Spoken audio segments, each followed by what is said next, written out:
All right, sixth grade. So this is our first read aloud book for the school year. It's called The White Giraffe. It's one of my favorites. This happens to be a series by a woman named Lauren St. John. So if you like this book, there are several others after it that you could read in your free time.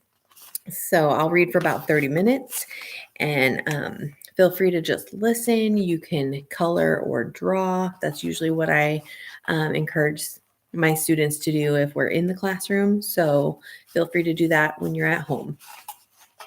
Chapter 1.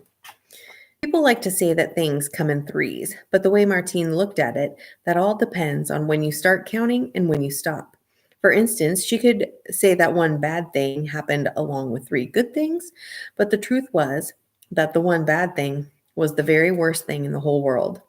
Another was so small she didn't really notice it at the time. And something else that she first thought was bad luck later turned out to be the best kind of fortune anyone could wish for. Whichever way you added it up, though, one thing was certain. The night Martine Allen turned 11 years old was the night her life changed completely, and she was never the same again. It was New Year's Eve. At the time, Martine was asleep in bed, and she was dreaming about a place she'd never been to before. The reason she was so positive was because it was too beautiful ever to forget. As far as the eye could see, there were lawns lined with exotic flowers and trees. Behind them, rising into a clear sky, was a mountain made majestic by granite cliffs and lush green forests. Children were laughing and chasing moths through beds of dusky pink flowers, and in the distance, Martine could hear drums and soaring voices, but for some reason she felt apprehensive. Dread prickled her skin. All at once, the sky began to boil with a turbulent violet light, and a thick tablecloth of steel gray cloud raced down the mountain. The day turned from sunny to sinister in seconds. Then one of the children shouted, "Hey, look what I found!" It was a wild goose with a broken wing, but instead of helping it, some of the children began tormenting it. Martine, who could never bear to see any creature hurt, tried to stop them, but in the dream they turned on her instead. Next thing she knew, she was on the ground crying, and the injured bird was in her arms. Then something very peculiar happened. Her hands, holding the wild goose, heated up to the point where they were practically glowing, and electricity crackled through her. She saw, in a swirl of smoke, black men in horned antelope masks and rhinoceroses breathing fire, and heard voices as old as time. She knew they wanted to speak to her, but she couldn't hear what they were saying. Suddenly, the bird stirred. Martine opened her palms, and it shook out its wings and flew into the violet sky. In the dream, she looked up smiling, but the other children didn't smile back. They stared at her with a mixture of horror and disbelief. "Witch," they chanted, "witch, witch," and they began to chase her. Martine fled, sobbing, up the mountain into a dark forest, but her legs were unimaginably heavy. Hooked thorns tore at her ankles, and she was losing her way in the cloud. And all the while, it was getting hotter and hotter. Then a hand grabbed her, and she began to scream and scream and scream. It was the sound of her own screams that finally woke Martine. She shot up in bed. It was pitch dark, and it took a few seconds for her to realize she'd been asleep. No, none of it had actually happened. There was no mountain and no bird. She was safely in her bed in Hampshire, England, with her parents sleeping soundly across the corridor. Heart pounding, she sank back into the pillows. She was a bit dizzy, and she still felt very hot. Hot? How could it possibly be hot? It was midwinter. Martine's eyes flew open. Something was wrong. Frantically, she fumbled for the bedside lamp, but for some reason, it wasn't working. She sat up again. An orange light was flickering beneath the bedroom door, and gray ribbons of smoke were drifting up from it. "Fire!" yelled Martine. "Fire!" She leapt out of bed, caught her foot in the blankets, and crashed to the ground. Tears of panic sprang into her eyes. She wiped them away roughly. "If I don't think clearly," she told herself, "I'll never get out alive." The corner of the door turned molten red and broke away, and a plume of smoke poured in after it. Martine began coughing violently. She clawed at the floor for yesterday's sweatshirt, discarded there when she'd put on her pajamas. Almost cheering with thankfulness when she found it immediately, she tied it around her face. Then she scrambled to her feet, heaved open the window, and leaned out into the starless night. What was she supposed to do? Jump? Martine stood paralyzed with terror. Far below her, the snow glinted mockingly in the darkness, and behind her, the room was filling with smoke and fumes, and the fire was roaring like a factory furnace. It was blisteringly, murderously hot, so hot that she felt as if her pajamas were melting off her back. The window was the only way out.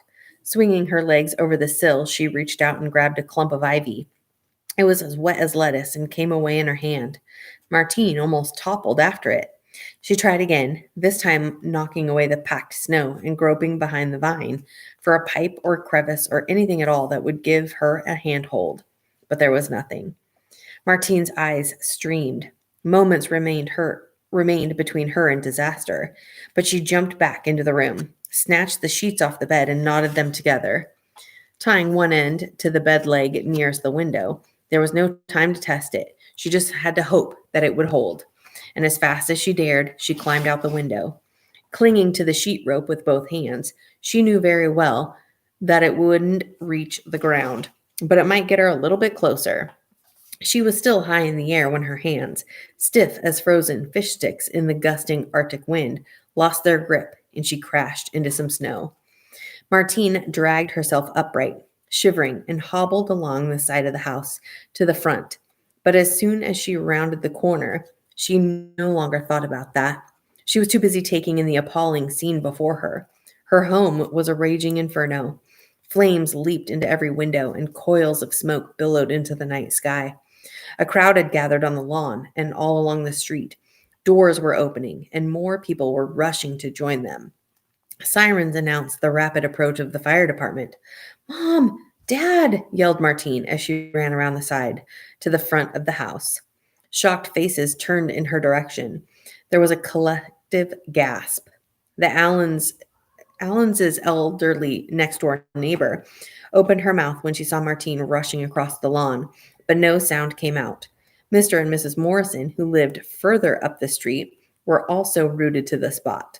But Mr. Morrison, a burly former rugby player, shook himself into action at the last moment and managed to catch Martine as she flew by.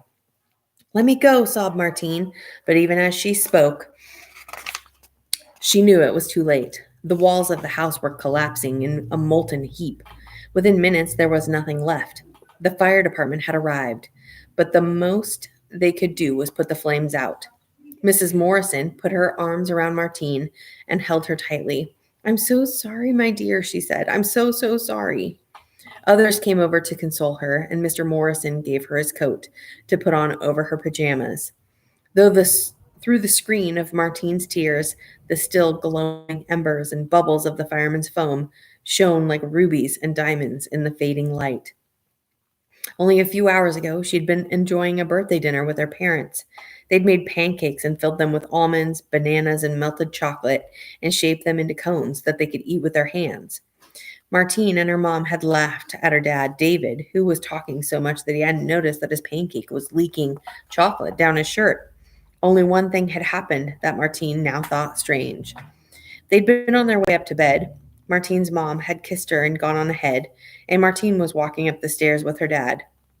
When they reached her bedroom door, he hugged her good night, ruffled her hair, and told her that he loved her, just as he always did. But then, almost as if he sensed something was going to happen, he said something odd. "You have to trust, Martine. Everything happens for a reason." And Martine smiled at him and thought how lovely her parents were, even if they were sometimes a little bit weird. And she'd gone into her room, not knowing that they were the last words that he would ever say to her, not knowing she would never see either of her parents again. Already a good book, right?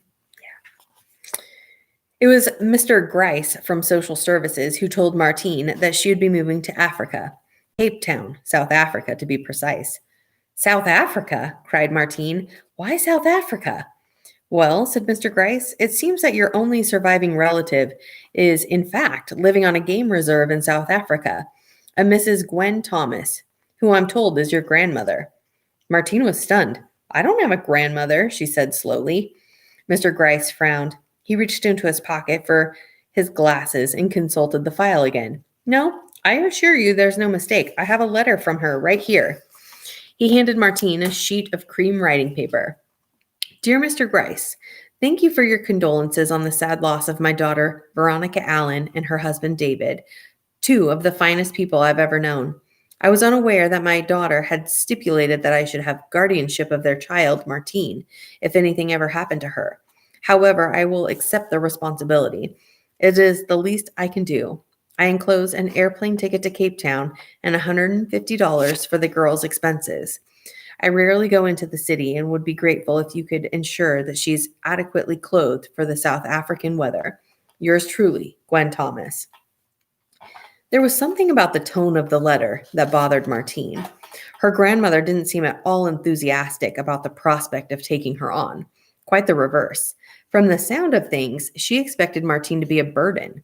She couldn't even face the prospect of buying her a few summer clothes. She'd clearly adored Martine's parents, but that didn't mean she wanted to be stuck with Martine. And what about her grandfather? There was no mention of him. Martine handed the letter back to Mr. Gryce. I'm not going, she said. She doesn't want me, and there's no way I'm going to go live with somebody who doesn't want me. I'd rather stick pins in my eyes. Mr. Gryce looked at her in consternation. It had been a trying morning, and he had a feeling that it was about to get worse. What was the matter with his supervisor that she was always giving him the difficult jobs? But Mrs. Thomas is your legal guardian, he tried. I'm not going, Martine repeated stubbornly, and you can't make me. Mr. Gryce gathered his papers together in a messy bundle, knocking over a glass of water in the process. I'll be back, he told Martine, ignoring the puddle and the ink turning to watercolor on his documents. I have to make a phone call. Martine sat staring at the smoke-stained wallpaper in Mr. Gryce's office, feeling much more afraid than she'd let on. The past few weeks had been a blur, and for the first nightmarish 5 days after the fire, she'd stayed with the Morrisons until their sons returned from a college rugby tour. Then she'd moved in with a friend of her mother's, who was unable to cope with a grieving child. Finally, she was driven off to the house of Miss Rose, her English teacher, who was going to take care of her until her future was decided. Everywhere she went, people wore overbright smiles and were full of helpful suggestions. But as soon as she left the room, she could hear hushed conversations in which the words orphan and all alone in the world were frequently used. Martine was too dazed and heartbroken to even care. Most of the time, she walked around with a crashing sensation in her head, as if she were falling into a well with no bottom. She couldn't eat. She couldn't sleep. She couldn't even cry.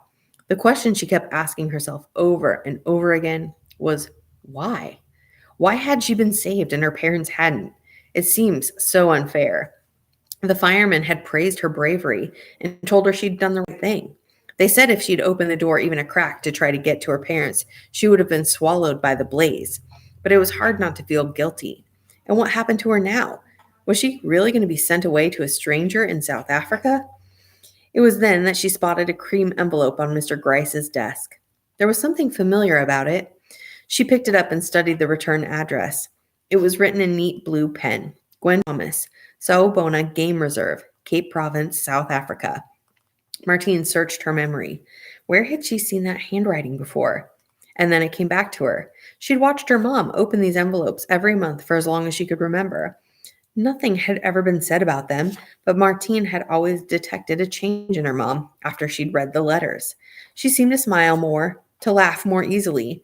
To Martine, sitting abandoned and confused among Mr. Gryce's dusty files, it was all the more upsetting that her mom had never told her that the letters came from her grandmother, or even that she had a grandmother at all. Why was it such a secret? Martine thought about the signature on the letter, Gwen Thomas. It sounded so stern. She found it difficult to grasp that such a person might be her grandmother, let alone that she might have to call her grandmother, or worse still, Granny. She couldn't even think of her as Gwen, and for some reason the whole name, Gwen Thomas, stuck in her head. Mr. Gryce returned to the office, shaking his head. I'm afraid your options are extremely limited, he said. I've managed to find you a bed in an orphanage in Upper Blickley. It's okay, Martine interrupted. I've decided I'll go to South Africa after all. Mr. Gryce heaved a huge sigh of relief. Well, he said, that settles it. Right from the start, it was obvious that everyone around Martine was much more excited about her new future than she was. A game reserve in Africa, said Miss Rose in awe. Just think, Martine, it'll be like spending your life on safari. Mrs. Morrison seemed to be convinced that she'd be eaten by a tiger. You'll have to be vigilant, she told Martine. But oh, what an adventure it'll be. Martine just rolled her eyes. Mrs. Morrison was the kindest woman in the world, but she was absolutely clueless when it came to the animal kingdom. There are no tigers in Africa, Martine had to keep telling her, not unless they're in zoos. Apart from that one detail, she herself knew very little about Africa. When she tried to picture it, all she could come up with was big yellow plains, umbrella trees, mangoes, dark faces, and baking hot sun. She wondered if wild animals literally roamed the streets. Would she be able to have one as a pet? Martine's mom had been allergic to animals, so Martine had always been kept away from them. But ever since she was tiny, she'd yearned to have one of her own. Perhaps she could get a monkey. Then she remembered the tone of her grandmother's letter, and the crashing feeling came surging back. Gwen Thomas did not sound like the kind of person who would say yes to a primate in her living room, even if she had a living room. For all Martine knew, her grandmother could live in a grass hut. At school, most of her classmates seemed to have forgotten that barely 3 weeks ago had gone by since her home had burned to the ground, and that she was hardly going to South Africa out of choice. You're so lucky, they kept telling her. You'll be able to learn to surf and everything. It'll be so cool. Listening to them, Martine thought that one good thing about moving to Africa was that she'd never again have to enter the grim gates of Bodley Brook School. She didn't fit in there. Come to think of it, she'd never fit in anywhere with children her own age. But somehow it hadn't mattered when her mom and dad were around because they were her best friends. Her dad had been a doctor who worked very long hours, but in the summer he took time off and they'd go camping in Cornwall, where her mom would paint. And she and her dad would swim or fish, and he'd teach her a little first aid. Every weekend, come rain or shine, they always had fun, even if it was only making pancakes. Now it was over, and there was a hole in Martine's heart. On Saturday morning, the day before she was due to fly to Cape Town, Miss Rose took her shopping for summer clothes on Oxford Street in London. An icy gray rain was falling, and the entire road was a sea of frenzied shoppers and tourists, poking umbrellas in each other's eyes. But nothing could dampen Mrs. Rose's enthusiasm. Look at these cute shorts, she said to Martine as they fought their way around the gap. With a great baseball cap. Oh, I can just see you in this stripy red t-shirt. Martine just let her go on. If truth be known, she felt ill. Her stomach was a bubbling cauldron of nerves, and her mouth was dry with fear at the prospect of what tomorrow would bring. Whatever you think, she kept saying, as Miss Rose presented her with clothing options. Yes, it's nice. I'm sure it'll be fine. She ended up with 2 pairs of khaki shorts, a pair of jeans, 4 t-shirts, a baseball cap, and a pair of tough camel-colored hiking boots. The only time she was forced to put up a fight was when Miss Rose tried to insist on a floral print dress. Martine, who had cropped brown hair and bright green eyes, had refused to wear a dress since the age of 5, and she had no intention of starting now. I'll get bitten by a snake if I don't have proper protection, she told Miss Rose. But surely you run the same risk if you wear shorts, protested the teacher. Yes, said Martine, but that's different. Have you ever seen an explorer who didn't wear shorts? Back in Hampshire that evening, Miss Rose cooked a farewell dinner for Martine. A roast chicken with crispy potatoes, garden peas, and homemade Yorkshire pudding, and onion gravy. Mr. and Mrs. Morrison came over, and Mrs. Morrison presented Martine with a pair of binoculars that had belonged to an old uncle. To help you spot the big cats, she told Martine. Martine was very moved, particularly when Mrs. Morrison also gave her a large slice of homemade chocolate cake, carefully packed in a lunchbox for her journey. I wish you much happiness, dear, Mrs. Morrison said emotionally. Remember that you'll always have a home with Mr. Morrison and me. Mr. Morrison just grunted in agreement. He was a man of few words, but when his wife turned away to thank the teacher for the meal, he put his hand in his coat pocket and brought out a carved wooden box. To keep you safe, he said in a low voice, giving it to Martine. Then he opened his car door and started the engine. Ready, love? He called to Mrs. Morrison. See you then, Martine. Martine waited until she was alone in Mrs. Rose's spare room that night to open the box. Inside, she found a pink Maglite flashlight, a Swiss Army knife, and a first aid kit. She could hardly believe her eyes. She laid everything out on the bed and spent several rapturous minutes reading the survival leaflet that accompanied it all. The generosity of everyone was touching, and after a while, she repacked her presents carefully, turned off the light, and lay on the bed. At a full moon beamed in through the window, laying a silver path across the room. Despite herself, Martine began to feel excited. By tomorrow night, she'd be on a plane bound for Africa and a life she could not even begin to imagine. And for better or worse, fate was closing a door on the past. The first thing Martine noticed was the heat. It rose up from the airport runway in a soupy, silvery haze, so thick that the horizon appeared to bow under the weight of the blue sky, and all the plains had wavy edges as if in a dream. Back in England, it had been a freezing winter's night, with the weather report forecasting gales and heavy snow. But here, Martine felt as if she were burning up. She stood without moving, a small, deathly pale 11-year-old, and watched the other passengers board the yellow bus to the terminal. "Wake up, love. You don't want to be left behind." A bald man in a billabong surf shirt was leaning over her. "Where's your mom and dad? Are they waiting for you?" Martine wanted to burst into tears and scream so loudly that everyone in the airport could hear her. "Yes, actually, I do want to be left behind. And no, my mom and dad are not waiting. They'll never be waiting." Instead, she just mumbled, I'm not, somebody's meeting me." "You don't sound very sure." "Harry, what are you doing?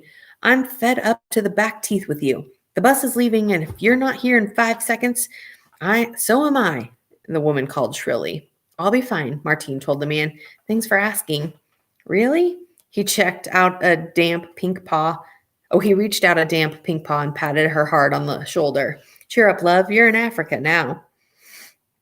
The woman at the information desk at Cape Town Airport tapped a little drum roll on the counter with her purple nails and squinted over Martine's head at the line that was beginning to form. Her name tag described her as Nolene Henshaw, assistant supervisor.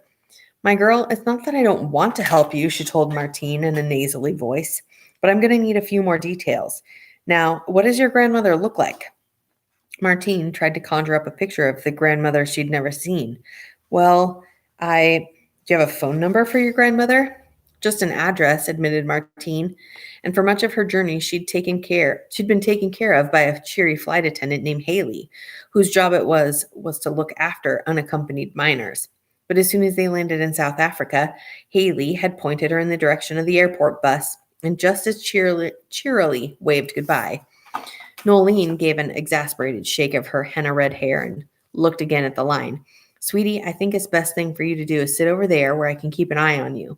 If your grandmother doesn't show up, I'll try to find someone to help you." "Okay," Martine said uncertainly. "Thank you." She picked up her suitcase and her new olive green backpack, a present from Miss Rose, and walked into the arrivals hall, taking a seat under the Welcome to South Africa sign. Never in her life had she felt less welcome. More than an hour had gone by since her plane had landed in Cape Town, and still no one had arrived to collect her. Martine was close to tears. Her worst fears had been realized. Her grandmother hadn't wanted her, and so she hadn't bothered to come and fetch her. What Martine was going to do now with no money and nowhere to stay, she had absolutely no idea. Added to which, she was weak with hunger. It was 10 o'clock in the morning, and all she'd had to eat since the previous evening was Mrs. Morrison's chocolate cake. The food on the plane had been inedible. The scrambled eggs were watery, the rolls had a consistency of tennis balls, and the main meal smelled like pet food. Martine made up her mind that she would never fly again without extensive supplies of cake, and maybe some ham sandwiches for good measure. Opposite her, a smiling customer left the Juicy Lucy stand with a smoothie and a large muffin. Martine's stomach rumbled enviously. "Miss Martine, you'll be thinking we've forgotten you," boomed a voice so deep that it rumbled in her chest like a bass drum. Martine looked up to see a mahogany giant bearing down on her, arms outstretched, and the broadest smile in Africa on his face. He had a scar in the shape of a question mark on one shining cheek, and a toothbrush on a leather thong around his neck. He was wearing a bush hat with a zebra skin band and a khaki hunter-type clothing that had seen better days. Miss Martine? He queried. Without waiting for her to reply, he gripped her hand and pumped it up and down furiously. I'm Tendai, he said. I'm very, very happy to meet you. Your grandmother has told me all about you. She was very sorry that she couldn't be here to collect you, but oh, what a morning we've had. Late last night, we received a call to say that due to a mix-up with some paperwork, a shipment of elephants we were expecting next weekend was being delivered early this morning. There was nobody to supervise their arrival except your grandmother and myself, and she had to stay until the vet had checked each one out. I offered to fetch you instead. I forgot that a man of the bush knows nothing about the highway. I've been driving all over Cape Town. I hope you can forgive me. I will get you home to Sawabona as fast as I can. Martine hardly knew how to respond to this torrent of words, but she immediately warmed to the big, gentle man who delivered them. He carried nature with him, almost like an aura. Pleased to meet you, Tendai, she said, adding shyly, Of course I forgive you. At these words, Tendai laughed, picking up her suitcase and tucking it under one arm as if it weighed no more than a hen, and led the way out into the sunshine. All right, guys, I'm going to stop there for today, and I will post another video of the next couple of chapters tomorrow. All right, take care, guys.